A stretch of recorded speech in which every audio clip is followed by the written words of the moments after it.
For better or for worse, today's review may be the most interesting of the year, folks. Which is a strange thing to say for a film spun off from an animated television series. Couldn't be surprised, but I have a lot to talk about here. So strap in, and prepare to gallop along for the ride. I'm going to do something a little different today.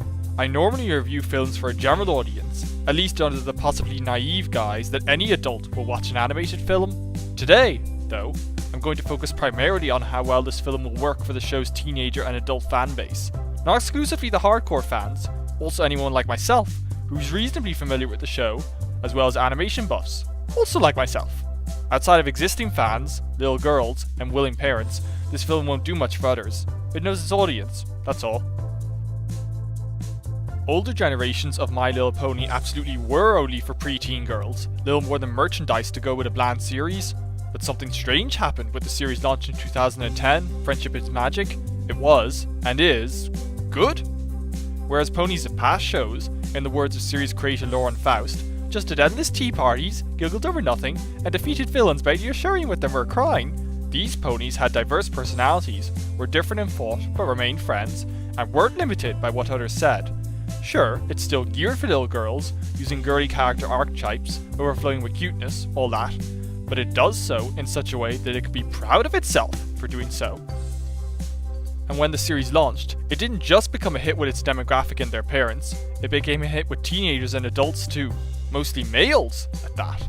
Branching far above and beyond what you think, and adopting the nickname Brony, these people really loved the show and were passionate and vocal about it. Passionate and vocal enough that other mature people began to hate the series and concept even more on principle without even taking a look, but that's a story for another day. While the Brony fandom, as well as those who are adult fans without quite being bronies, certainly isn't as big as it was, it's still sizable. As of June 2017, 1 in every 34 Americans is a brony, no joke. To clarify, I have no problem judging My Little Pony, the movie, purely on its own merits, irrespective of it being for little girls. Beyond me being an adult animation junkie, I have no problem embracing cute things taught to be for girls. Kirby is one of my favorite game series. Jigglypuff is one of my favorite Pokemon. The Powerpuff Girls is one of my favorite TV series. Need I go on? I may not be a brony, but I'm going to judge this film in a way that is fair to those who are. So let's start peeking at what actually happens here. The show primarily follows 6 ponies of varying personalities, known as the main 6. No, I did not just make that up. The most important is Princess Twilight Sparkle, here preparing for an all-important friendship festival. This comes to naught when an armada under the orders of an evil simian named the Storm King invades. Led by Commander Pony Tempest Shadow, she seeks to capture the magical ponies of the kingdom. Once Twilight Sparkle and her friends barely escape, they have little choice but to seek the help of Hippos the other princesses spoke of. That's probably all I should say on the plot, though it's definitely not one of the film's strong points. Which is not a problem, but the series' strength is character, not plot.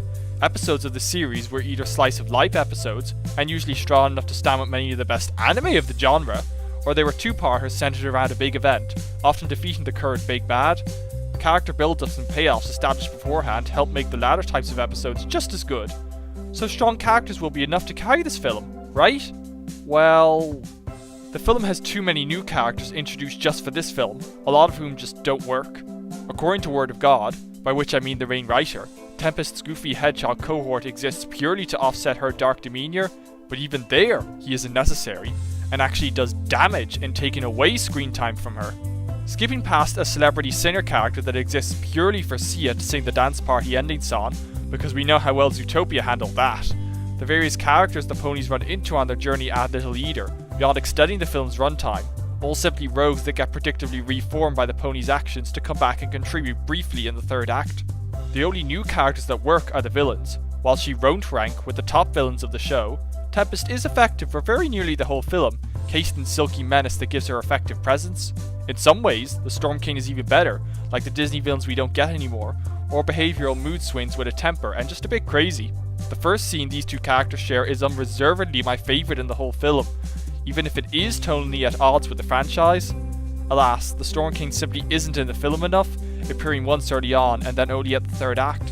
Most of the business surrounding him is off-key from everything else, right down to his removal from the film. I'd mentioned the runtime, didn't I?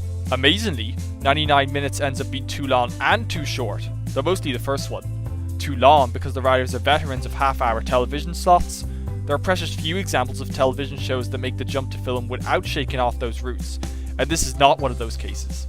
The pacing is all over the place, either too slow, as it is until the Armada invades, or with the speed of a half-hour episode, as it is for individual chunks of the journey, which only serves to make those segments, and the rows within, feel even more unnecessary. And how, pray tell, does it feel too short? A mixture of reasons, but mostly it comes down to too many characters again. The new ones could have been developed more, but more importantly, the existing ponies, which we still spend most of our time with, don't get enough to do outside of Twilight Sparkle herself. The problem isn't their personalities. On the contrary, the filmmakers do a very good job early on of bringing out the main six without introducing them, in such a way that newcomers will grasp their personalities, but fans will not feel like they're being talked down to. You get the sense that the characters have history and lore even if you don't know it yourself, and that's a tricky balancing act. But once the plot comes in, the others feel like dead weight. Adrenaline junkie Rainbow Dash gets a few situations to be pivotal in, and Pinkie Pie gets many goofy gags as well as having an almost complete break from reality typical of her. Tough dice for the others though. Vain Rarity gets an occasional gag, but poor Fluttershy does nothing all film. I almost forgot what her deal was, though I'm more annoyed at my favourite, Southern Farm Girl Applejack, getting shortchanged. I will say, though, that Applejack and Fluttershy get my 3 favourite jokes in the whole film. This much is without a doubt, the voice acting is excellent. The main 6 ponies, especially, whose actresses have been voicing them for 7 years now and as such know them like a second skin. Anytime we can get some Tara Strong in our lives is always a good time.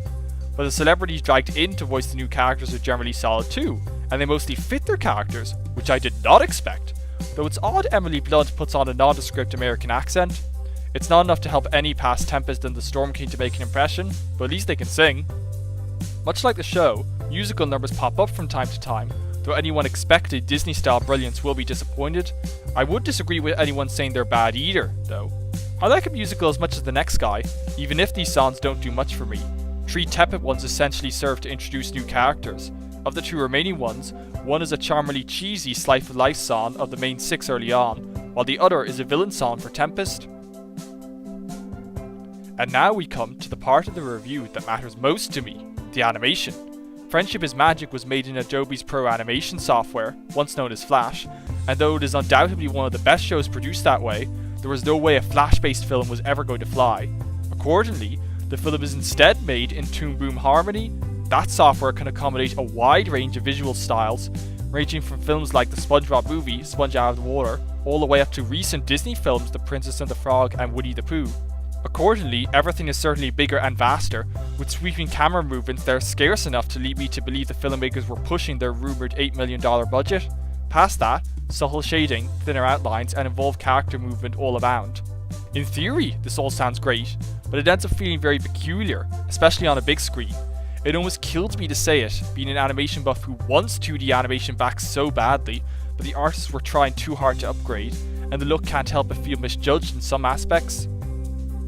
The character animation is great in theory, and it's certainly detailed, with characters rarely standing still, always moving subtly. But the thing with 2D animation is that characters are designed for their medium. These characters were designed for television level Flash, to generally look flat, though by no means inelastic, as Pinkie Pie often proved. As a result, even when they're turning small amounts here, they feel flat as a sheet. More so, their established designs don't mesh with short, subtle movements. Spongebob movies, for instance, despite their visual upgrades, still use the same body language and rules for the character animation as the series, since the character designs are refined, but the same. None of this makes the visuals bad, just off, but you almost can't turn away from them, which proves that 2D animation that feels raw is usually far more interesting to watch than CG animation, of which the same is true.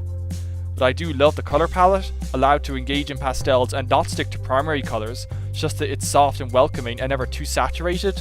Despite all this, any animation buff has to see this for the mere fact of being a 2D animated film given wide release.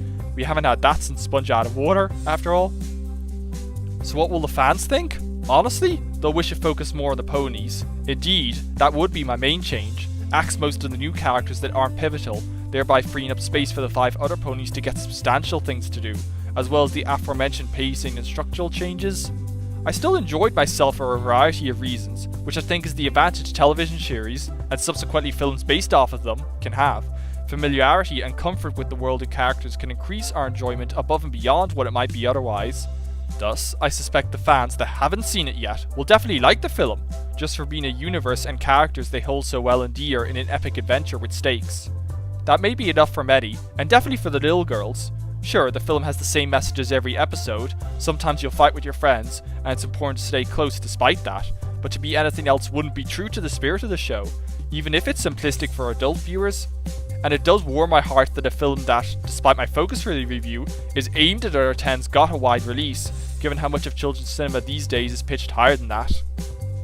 Ultimately, though, the film will likely come to be viewed as an oddity in the mythos of the show, rather than an hypothesis, a passable extended episode that can compare with the best episodes involving a big bad.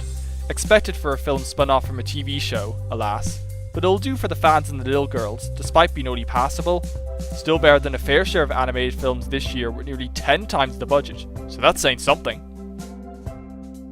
Thanks for watching the review, folks. As always, I'm your host, Mike Culligan of Cartoon Karma.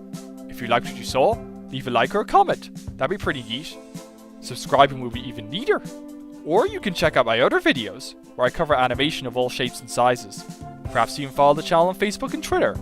Well, your choice, but it sure brings a smile to my face. Until next time, folks.